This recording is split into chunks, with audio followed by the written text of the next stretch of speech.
Salut les Scraggy. Vous avez sûrement vu la vidéo de Fidong sur les attaques les plus puissantes par type. Eh bien aujourd'hui, j'ai décidé de reprendre ce concept car je l'ai trouvé très intéressant, mais cette fois-ci pour les attaques les plus puissantes par tiers. Ce classement suit donc des règles très précises que je vais vous citer maintenant. Tout d'abord, et comme dans la vidéo de Fidong, nos Pokémon taperont sur un Pokémon Punching Ball qui sera en Mew avec tous les EV au maximum mais aucun EV.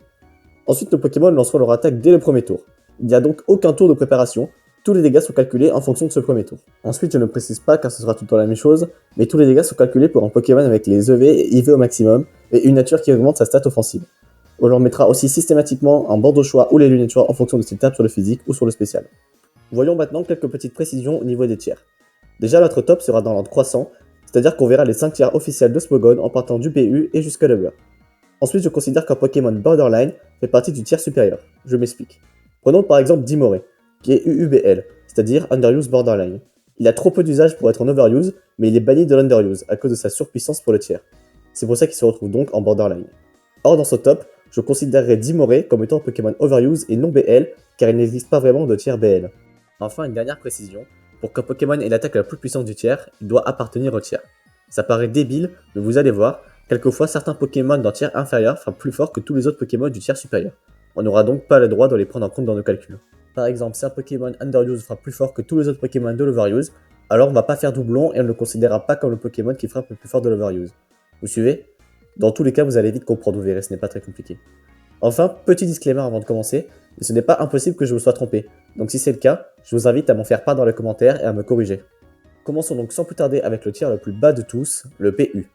Alors vous allez voir, mais le PU n'a rien à envier aux autres tiers, et il y a des Pokémon qui tapent comme des énormes bourrins. Je suis content parce que le titre du Pokémon qui tape le plus fort du tiers revient à un Pokémon que j'aime beaucoup, j'ai nommé Berserkat, qui peut infliger jusqu'à 185,6% de la vie de Mew, ce qui est déjà gigantesque. Mais comment fait-il pour accomplir une telle prouesse? Eh bien c'est très simple. Bien qu'il possède une attaque pas non plus incroyable de 110, il a deux atouts dans sa poche. Le premier est son talent Boost Acier, qui augmente de 50% la puissance de ses capacités de type acier, ce qui est déjà pas mal. Mais son plus gros avantage est son accès à Gyroball, une attaque qui a une puissance qui varie en fonction de votre différence de vitesse avec l'adversaire.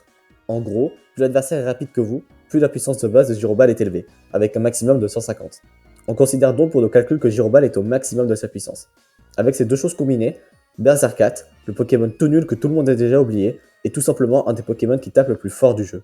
Passons donc maintenant au Neveruse, et vous allez voir mais c'est plutôt décevant. En effet, en montant d'un tiers, on perd en puissance, et pas qu'un peu. Le Pokémon qui frappe le plus fort du tiers est donc Porygon 2. En effet, grâce à son talent télécharge, Porygon est capable d'augmenter son attaque spéciale en venant sur le terrain. Combiné à l'attaque ultra laser et ses 150 de puissance de base, Porygon 2 est capable d'infliger 151,8% de dégâts au Pokémon Punching Ball, ce qui est quand même bien moins que Berserkat.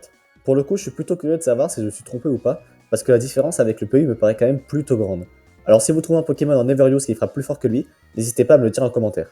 Passons donc maintenant au Rallyuse. Le Pokémon le plus broken du tiers est donc Porygon Z. Surprenant, n'est-ce pas? Porygon se targue quand même le fait d'être le Pokémon le plus fort de deux tiers différents en fonction de son stade d'évolution. C'est quand même une belle prouesse, je trouve. Et je pense que rien que pour ça, on peut l'applaudir un peu quand même. En effet, avec le même set que son copain Porygon 2, Porygon Z peut infliger 214% de la vie du Mew, et est donc un des deux seuls Pokémon du jeu à pouvoir infliger plus de 2 fois la vie de Mew. Juste pour l'info, le deuxième Pokémon qui tape le plus fort du tiers est Betochef Mitrapoint, et n'inflige seulement que 176,2% de la vie du Mew. La différence avec Porygon Z est juste colossale. Mais bon, arrêtons 2 minutes de sucer la Porygon Z et passons à l'Underuse. Le gagnant de ce tiers est donc Regidrago. Grâce à son attaque Draco Énergie et sa puissance de base de 150, combinée à son talent Dent de Dragon qui augmente de 50% la puissance des capacités de type Dragon, Regidrago peut infliger 174,1% de la vie du Pokémon Punching Ball. C'est décevant, n'est-ce pas? Il y a un tiers au-dessus du Rallyuse et pourtant il n'arrive même pas à avoir les dégâts du deuxième Pokémon le plus fort du Rallyuse. Je trouve ça triste perso. Tellement triste qu'on va tout de suite passer à l'Overuse pour oublier l'humiliation terrible qu'a subi l'Underuse, qui se fait quand même battre par le PU. Le grand gagnant du tiers préféré des stratèges, l'Overuse, est donc Galvagon. Lui aussi a deux atouts dans sa poche. Le premier, c'est son talent Agitation, qui augmente son attaque de 50% en échange d'un peu de précision. Mais ce qui lui permet surtout de faire de si gros dégâts, c'est son attaque Prise de Bec. Elle a une puissance de 85, mais elle double si vous attaquez avant votre adversaire, et passe donc à 170, c'est juste gigantesque. Avec cette combinaison, Galvagon peut infliger jusqu'à 197% de la vie du Pokémon Punching Ball, et est donc presque capable de le tuer 2 fois. D'ailleurs, Heureusement qu'il est là, le petit Gavagon, parce que sans lui, le Pokémon qui ferait le plus mal du tiers serait Regieleki Boulelec et ses 174,1% de dégâts, ce qui est donc inférieur à Berserkat, on le rappelle. Et juste pour l'info, le terrible Melmetal qui terrifie l'Overuse et que tout le monde veut ban ne peut infliger que 149,5% de dégâts à Mew. Mais passons maintenant à Lubber, le tiers des légendaires et autres Pokémon broken. Le Pokémon le plus puissant de Lubber, et même le plus puissant du jeu, est donc Kyogre.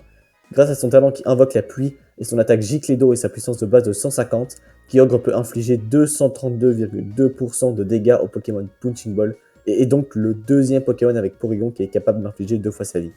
Pour vous dire, le deuxième Pokémon qui tape le plus fort de Lubber est Hydreigon et sa terrible attaque Banshikro, qui peut infliger 183,8% de la vie de Mew, et le troisième sur la liste est Zacian Bondochois, qui grâce à son talent qui lui augmente l'attaque, peut quand même infliger jusqu'à 167,1% de la vie du Pokémon Punching Ball.